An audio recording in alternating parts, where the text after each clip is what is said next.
By the time the sun came up, both puppies were breathing easier. The stronger one even lifted its head and looked around. The other blinked slowly, like it was waking from a long sleep. Thomas felt tears sting his eyes. "You made it," he whispered. "You both made it." Max's tail thumped against the floor, but the relief didn't last long. "Our hunt?"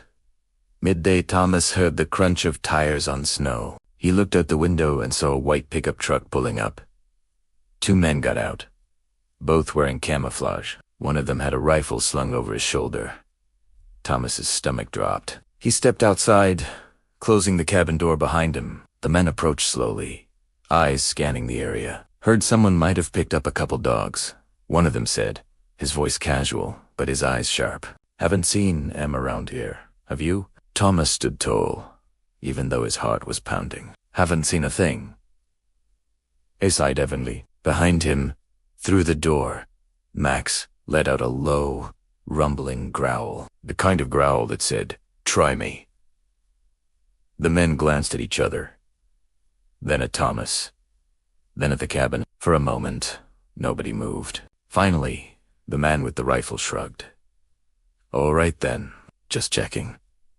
They got back in the truck and drove off. Thomas watched until they disappeared down the road. Then he let out a breath. He didn't know he'd been holding. That night, the storm hit.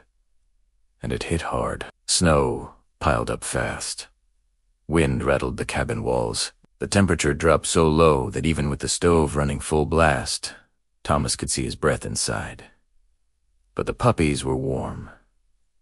Tayware is safe. And they were eating. Slowly, bit by bit, they were coming back to life. Thomas sat by the fire, Max beside him, the two puppies curled up on a blanket between them. For the first time in years, Thomas didn't feel alone. But deep down, he knew this couldn't last. These weren't his dogs. They belonged to someone, or maybe they belonged out there, in the wild, with their mother. If she was still alive, then, through the frost-covered window, Thomas saw movement. He froze. Slowly, he stood and peered outside. There, just at the edge of the trees, was a dog. A large one. Thin, cautious. Her coat was matted and dirty, but her eyes were sharp, alert. She wasn't barking, wasn't moving, just standing there, watching. Thomas's heart clenched. He knew. He just knew that was their mother. She had come for them. He glanced back at the puppies. The stronger one had lifted its head, ears perked.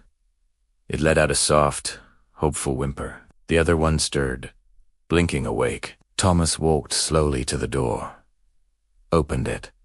The cold air rushed in, but he didn't move, didn't call out, just waited. The mother dog stepped forward, one paw, then another. Her nose lifted, sniffing the air. She was testing him, deciding.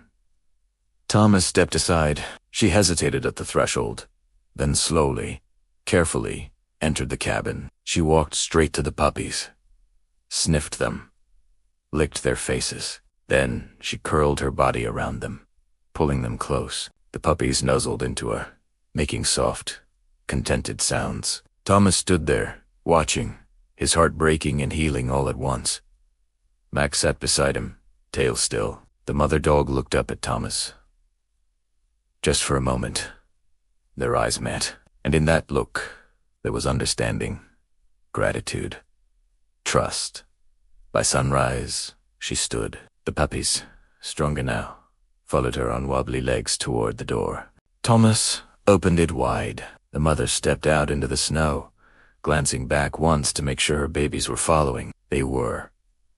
The stronger pup paused at the doorway, looked back at Thomas, then trotted after its mother. The other one followed close behind. They disappeared into the trees, one by one, until all Thomas could see were their tracks in the snow. He stood there for a long time. Max didn't move, didn't whine, just sat beside him, watching the empty forest. "We did good, boy," Thomas whispered. "We really did. Because sometimes the bravest thing you can do isn't holding on. It's letting go." And the kindest acts, they're the ones you do when nobody's watching, when there's no reward, no recognition, just you doing the right thing because it's the right thing to do. Thomas closed the door. Max settled by the fire, and the cabin fell silent again. But this time the silence felt different. It felt full.